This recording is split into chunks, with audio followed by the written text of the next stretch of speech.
Hi student, இன்னைக்கு நம்ம பார்க்க போகிற கிளாஸ் செல், அதோட ஸ்ட்ரக்சர், அதோட பார்ட்ஸு, ஃபங்க்ஷன்ஸ் எல்லாமே இதில் பார்ப்போம். ஸோ ஃபஸ்ட்டு செல் அப்படின்னா என்னன்னு பார்க்கலாம். செல் அப்படிங்கிறது it is smallest unit of living tissues.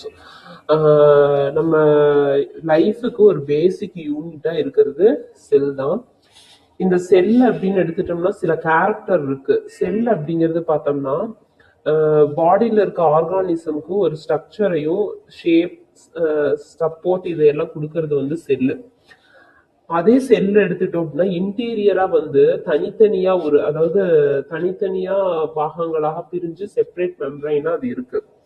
செல் எடுத்துட்டோம்னா ஒரு நியூக்ளியஸ் உட்கரு அப்படிங்கிறது கண்டிப்பா இருக்கும். அந்த உட்கரு என்ன பண்ணுதுன்னா ஜெனட்டிக் மரபணு சம்பந்தமான இன்ஃபர்மேஷன் எல்லாமே கேதர் பண்ணி வச்சிருக்கோம். அது எதை பத்தி அப்படின்னா ரீப்ரொடக்ஷன் அண்ட் செல் குரோத்தை பத்தியா இருக்கும். அதாவது இனப்பெருக்கமும் அதோட குரோத்தை பத்தியா இருக்கும். அதோட ஜெனட்டிக் இன்ஃபர்மேஷன் எல்லாம் ஹோல்ட் பண்ணி வச்சிருக்கோம் அப்படின்னு சொல்றாங்க அந்த நியூக்ளியஸ். அப்புறம் எவ்ரி செல் எடுத்துட்டோம் அப்படின்னா கண்டிப்பா ஒரு நியூக்ளியஸும் அதாவது சவ்வு பிணைப்பு, அதாவது மெம்பரைன் பாண்ட் ஆர்கனெல்லி சைட்டோபிளாசத்துல பிணைப்பு அப்படிங்கிறது ஒண்ணு இருக்கும். அடுத்தது மைட்டோகாண்ட்ரியாங்கிறது செல்லோட ஒரு பார்ட்ஸ் தான். இது வந்து என்னன்னா இரட்டை சவ்வு பிணைப்போட இருக்கிற ஒரு ஆர்கனெல்லி அப்படின்னு சொல்றாங்க. இது வந்து எனர்ஜியை டிரான்சாக்ஷன் பண்ணுது. எதுக்காக அப்படின்னா உள்ள இருக்க செல்லுக்குள்ள இருக்கிற உறுப்புகள்லாம் சர்வைவல், உயிர் வாழ்வதற்கான தேவையான எனர்ஜியை வந்து டிரான்ஸ்போர்ட் பண்ணுது. அடுத்தது லைசோசோம் அப்படிங்கிறது செல்லோட இன்னொரு பார்ட்டு. இது என்ன பண்ணுதுன்னா அன்வான்ட் மெட்டீரியல், செல்லில் இருக்க அன்வான்ட் மெட்டீரியலை டைஜஸ்ட் பண்றது லைசோசோம். அடுத்தது எண்டோபிளாஸ்மிக் ரெட்டிகுலம் அப்படிங்கிறது என்னன்னா synthesizing selective molecules and processing, directing and sorting them their appropriate location. அது கரெக்டா உள்ள பார்த்தோம்னா it plays the significant internal organizations of the cell. இது வந்து செல்லுக்குள்ள இருக்கும். இது என்ன பண்ணுது அப்படின்னா செல்ல வந்து ஒரு அதோட ப்ராசஸ், செல்லு சம்பந்தமான இப்ப இந்த இனப்பெருக்கம் இது சம்பந்தமான ப்ராசஸ வந்து இது பண்றது வந்து நம்ம இந்த எண்டோபிளாஸ்மிக் ரெட்டிகுலம் அப்படின்னு சொல்லலாம். இது அந்த செல்லுக்குள்ள இருக்கிற ஒரு முக்கியமான அமைப்புகள்ல ஒரு குறிப்பிட்ட பங்கு வகிக்குது. இந்த செல்லுக்குள்ள வந்து இந்த எண்டோபிளாஸ்மிக் ரெட்டிகுலம் அப்படிங்கிறது ஒரு முக்கியமான பங்கு வகிக்கிறது. அவற்றை வந்து இயக்குவதற்கு இது சம்பந்தமான அந்த ஒரு இடத்திலிருந்து இன்னொரு இடத்திற்கு வந்து இடமாற்றம் செய்வது, இது எல்லாமே வந்து அந்த காலத்துக்கு தகுந்த மாதிரி மாற்றம் செய்வது, இது எல்லாமே வந்து எண்டோபிளாஸ்மிக் ரெட்டிகுலம் தான். ஸோ இது எல்லாம் வந்து செல்லோட கேரக்டர். செல்லோட டைப் அப்படின்னு பார்த்துட்டோம் அப்படின்னா ரெண்டு டைப் இருக்கு. ஒன்னு ப்ரோகாரியோட்ஸ், அனதர் ஒன் இஸ் யூகாரியோட்ஸ் சொல்றாங்க. இது வந்து அதோட டிஃபரன்ஷியேட் என்னென்ன எதுல இவ்வளவு இருக்கும் அப்படின்னு சொல்லி பார்க்கலாம். So first what is prokaryotic cell அப்படின்னு பார்த்தோம்னா ப்ரோகாரியோட்டிக் செல் அப்படிங்கிறது வந்து it is primitive type of cell, பழமையான ஒரு செல்லுன்னு சொல்றாங்க. ப்ரோகாரியோட்டிக் செல்லுல வந்து சவ்வு பிணைப்பு அப்படிங்கிறது வந்து ஒண்ணு கிடையாது. நியூக்ளியஸ் அப்படிங்கிறது வந்து இதுல ஆக்சென்ட் ஆகும். உட்கருவும் இது கிடையாது. சவ்வு பிணைப்பு அப்படிங்கிறது இதுக்கு கிடையாது. இது வந்து ஒரு யூனிசெல்லுலார் செல் அப்படின்னு சொல்றாங்க. இதோட சைஸ் பார்த்தோம்னா 0.1 to 0.5 மைக்ரோமீட்டர் இன் டயாமீட்டர்ல இதோட சைஸ் இருக்கும். அடுத்தது யூகாரியோட்டிக் செல் அப்படின்னு நம்ம பார்த்தோம்னா இதுல வந்து நியூக்ளியஸ் அப்படிங்கிறது இருக்கும். மெம்பரைன் பாண்ட் அப்படிங்கிறது வந்து கண்டிப்பா இருக்கும். அதாவது பிணைப்பும் இருக்கும், உட்கருவும் இருக்கும்னு சொல்றாங்க. இது வந்து யூனிசெல்லுலார் ஆர் மல்டி செல்லுலார் செல் டைப் அப்படிங்கிறாங்க. இதோட சைஸ் பார்த்தோம்னா 10 to 100 மைக்ரோமீட்டர் இன் டயாமீட்டர் வந்து இதோட சைஸ் இருக்கும் அப்படின்னு சொல்றாங்க. இதுதான் வந்து யூகாரியோட்டிக் செல், ப்ரோகாரியோட்டிக் செல் அப்படிங்கிறது. இதுல பாத்தீங்கன்னா உங்களுக்கு தெரியும், யூகாரியோட்டிக் செல்ல பாத்தீங்கன்னா nucleus, endoplasmic reticulum, cytoplasm, cell membrane, DNA, lysosome, ribosome, mitochondria, Golgi apparatus, இது எல்லாமே வந்து செல்ல இருக்கும். இது வந்து ப்ரோகாரியோட்டிக் செல்ல வந்து இதோட ஸ்ட்ரக்சர். அடுத்தது செல் ஸ்ட்ரக்சர் அப்படின்னு நம்ம எடுத்துக்கிட்டோம் அப்படின்னா அதுல ஃபர்ஸ்ட் செல் மெம்பரைன். செல் ஸ்ட்ரக்சர்ல ஒவ்வொரு உறுப்பா பார்த்துட்டு வருவோம். அதுல ஃபர்ஸ்ட் செல் மெம்பரைன். செல் மெம்பரைன் அப்படிங்கிறது பார்த்தோம்னா செல்லுக்கு ஒரு சப்போர்ட்டாகவும் ஒரு ப்ரொடக்டிவாகவும் இருக்கிறது வந்து செல் மெம்பரைன். இதுதான் என்ன பண்ணுது அப்படின்னா செல்லோட மூவ்மெண்ட் கண்ட்ரோல் பண்ணி வைக்கிறது வந்து செல் மெம்பரைன். அதாவது மூவ்மெண்ட்டை கண்ட்ரோல் பண்ணி வச்சுக்கு இன் ஆகும் அவுட் ஆஃப் த செல்லுக்கு மூவ்மெண்ட்டை கண்ட்ரோல் பண்ணி வைக்கிறது செல் மெம்பரைன் அப்படின்னு சொல்லி சொல்றாங்க. எக்ஸ்டர்னல் என்விரான்மெண்ட்ல இருந்து செல்லை செப்பரேட் பண்ணி வைக்கிறதும் இந்த செல் மெம்பரைன் அப்படிங்கிறது தான். ஸோ இது வந்து அவுட்டர் கவரிங் ஆஃப் த செல் அப்படின்னு சொல்லி சொல்லலாம். வெளியே இருக்கு. இதுக்குள்ள பார்த்தோம்னா சைட்டோபிளாசம், நியூக்ளியஸ் அப்படிங்கிறது எல்லாமே வந்து ப்ரெசென்ட் ஆயிருக்கும் அப்படின்னு சொல்லி சொல்றாங்க.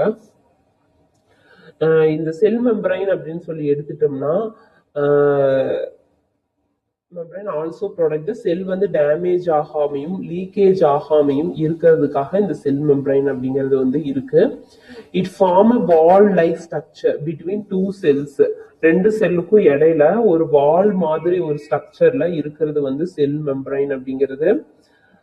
இந்த செல் மெம்பரைன் எடுத்துக்கிட்டோம் அப்படின்னா வெல் அடாப்டட் ஸ்ட்ரக்சரா செல்லுக்கு ஒரு ஸ்ட்ரக்சரா இந்த செல் மெம்பரைன் அப்படிங்கிறது இருக்கும்.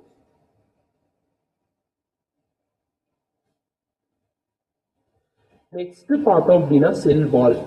செல் வால் அப்படின்னு எடுத்துட்டோம்னா இதுவும் வந்து external boundary of living cell. செல்ஸ்க்கு வெளியே இருக்கிறது செல் வால். இது வந்து 3 லேயரா டிவைட் ஆயிருக்கு. இந்த 3 லேயருமே என்ன பண்ணுது அப்படின்னா எதால ஆனதுன்னா லிபிட்ஸ் அண்ட் புரோட்டீனால மேட் பண்ணிருக்கும் அப்படின்னு சொல்றாங்க. இது அப்ராக்சிமேட்டா இதோட சைஸ் பார்த்தோம்னா 70 டிகிரி திக்னஸ்ல இது இருக்கும். இதோட மெஷர்மெண்ட் இது பார்த்தோம்னா it allows the diffusions of substance in and out of the cells. இது அலோவ் பண்ணுது. ஸோ செல் வால்ங்கிறது வந்து அவுட்டர் எக்ஸ்டர்னலா இருக்கக்கூடிய ஒரு வால்வு. இது வந்து செல்லை ப்ரொடக்ட் பண்றதுக்கு நமக்கு யூஸ் ஆகுது. செல் மெம்பரைன் மாதிரியே தான். அடுத்தது செல்லுக்குள்ள சைட்டோபிளாசம் அப்படிங்கிற ஒரு பார்ட்ஸ் பத்தி பார்க்கலாம். சைட்டோபிளாசம் அப்படிங்கிறது எப்படின்னா ரொம்ப திக்கா கிளியரா ஜெல்லி டைப்ல இருக்கும். இன்சைட் செல் மெம்பரைனுக்குள்ள இருக்கும். இது என்ன பண்ணுது அப்படின்னா கெமிக்கல் ரியாக்ஷன் வந்து உள்ள நடக்கிறத செல்லுல இருந்து எடுத்துட்டு பண்றது வந்து இந்த சைட்டோபிளாசம் அப்படிங்கிறது தான். இந்த சைட்டோபிளாசம் அப்படிங்கிறது வந்து இந்த செல் ஆர்கனலைஸ் கூட இருக்கும். அது என்னென்ன அப்படின்னு பார்த்தோம்னா இந்த செல் ஆர்கனலைஸ்லாம் என்னென்னு பார்த்தோம்னா எண்டோபிளாஸ்மிக் ரெட்டிகுலம், கால்கி அப்பேரட்டஸ், மைட்டோகாண்ட்ரியா, ரைபோசோம், சென்ட்ரோசோம்ஸ் இது எல்லாத்தையுமே வந்து இந்த சைட்டோபிளாசம் வந்து சஸ்பெண்ட் பண்ணி வச்சிருக்கோம். அடுத்தது நியூக்ளியஸ் அப்படிங்கிறது உட்கரு அப்படின்னு சொல்றாங்க. இது செல்லுலயே வந்து இருக்கிற லார்ஜஸ்ட் ஸ்ட்ரக்சர் அப்படின்னு எடுத்துக்கிட்டோம்னா அது வந்து சைட்டோ நியூக்ளியஸ் அப்படின்னு சொல்லுவாங்க. இது வந்து it more or less spherical இன் ஷேப்ல இருக்கும். இதோட ஷேப் பார்த்தோம்னா ஸ்பெரிக்கல் இன் ஷேப். இது வந்து எதை கொண்டிருக்கும் அப்படின்னு பார்த்தோம்னா நியூக்ளியோலஸ் அண்ட் குரோமாட்டின் அப்படிங்கிற ரெண்டை வந்து இது வச்சிருக்கோம். It contains nucleolus and chromatin.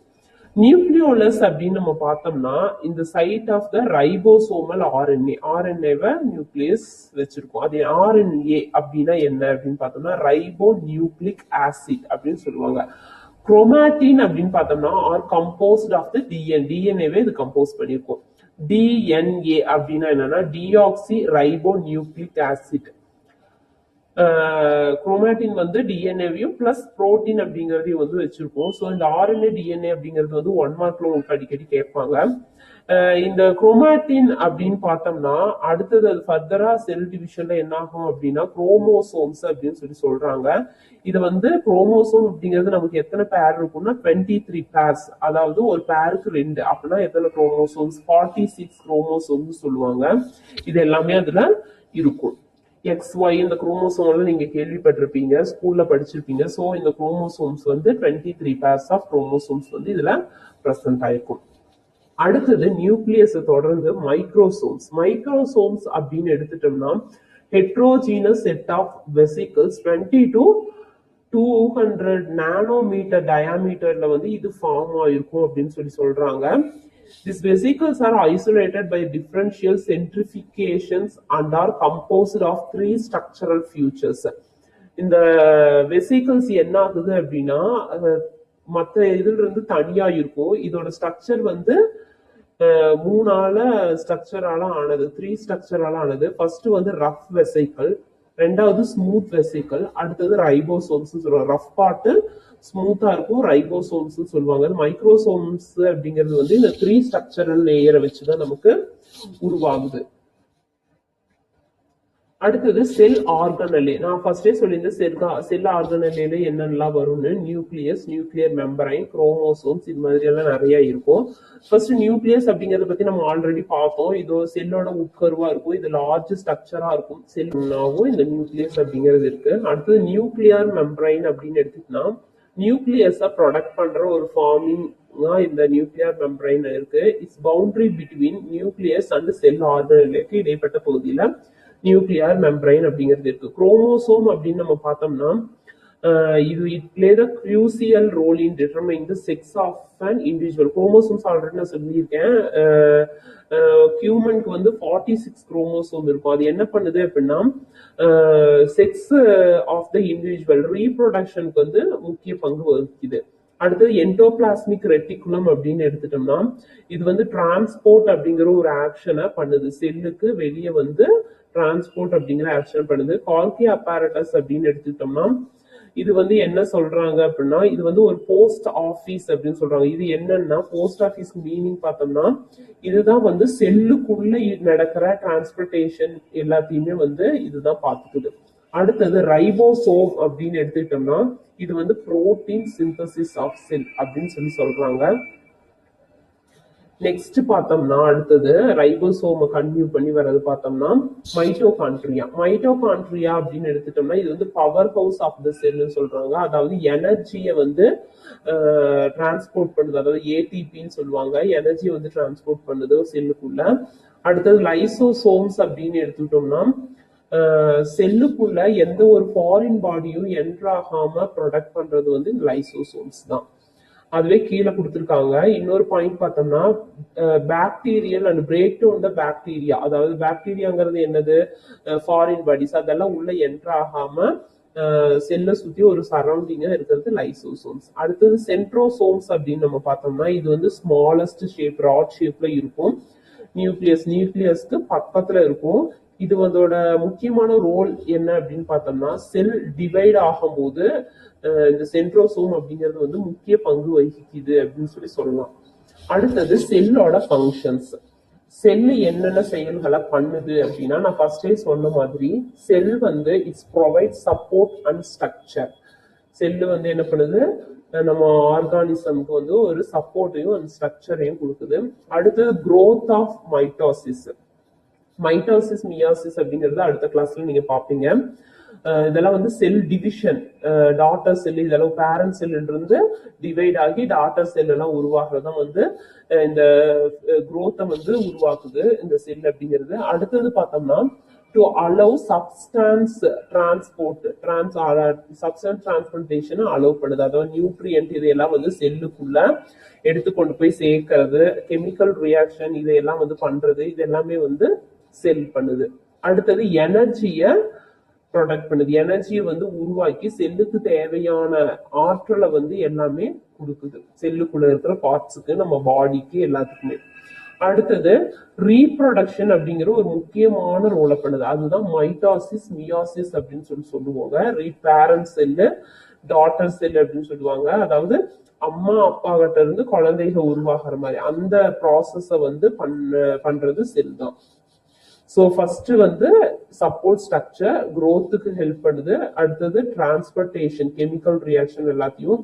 Fourth one எனர்ஜியை வந்து ப்ரொடியூஸ் பண்ணுது. ஃபிஃப்த் ஒன் ரீப்ரொடக்ஷன் இதுல இருக்கு. ஸோ இன்னைக்கு நம்ம செல்லுல வந்து என்னென்னலாம் பார்த்துருக்கோம் அப்படின்னா செல்லுனா என்ன, செல்லோட ஸ்ட்ரக்சர் என்னென்ன இருக்கு, அதோட பார்ட்ஸும் ஒன்றும் டீட்டெயிலா பார்த்தோம். செல்லுக்குள்ள இருக்கிற பார்ட்ஸ் எல்லாமே பார்த்தோம். இதுல உங்களுக்கு ஏதாவது டவுட் இருந்தா நீங்க கேட்கலாம். ஸோ நான் 2 கொஸ்டின் கேட்கறேன். ஃபர்ஸ்ட் வந்து டிஎன்ஏ அப்படின்னா என்னன்னு சொல்லுங்க. டிஎன்ஏ அப்படின்னா என்ன? செகண்ட் ஒன் நியூக்ளியஸ் அப்படிங்கிறது என்ன? இது ரெண்டையும் வந்து எனக்கு கமெண்ட் பாக்ஸ்ல நீங்க எக்ஸ்பிளைன் பண்ணுங்க. தேங்க்யூ.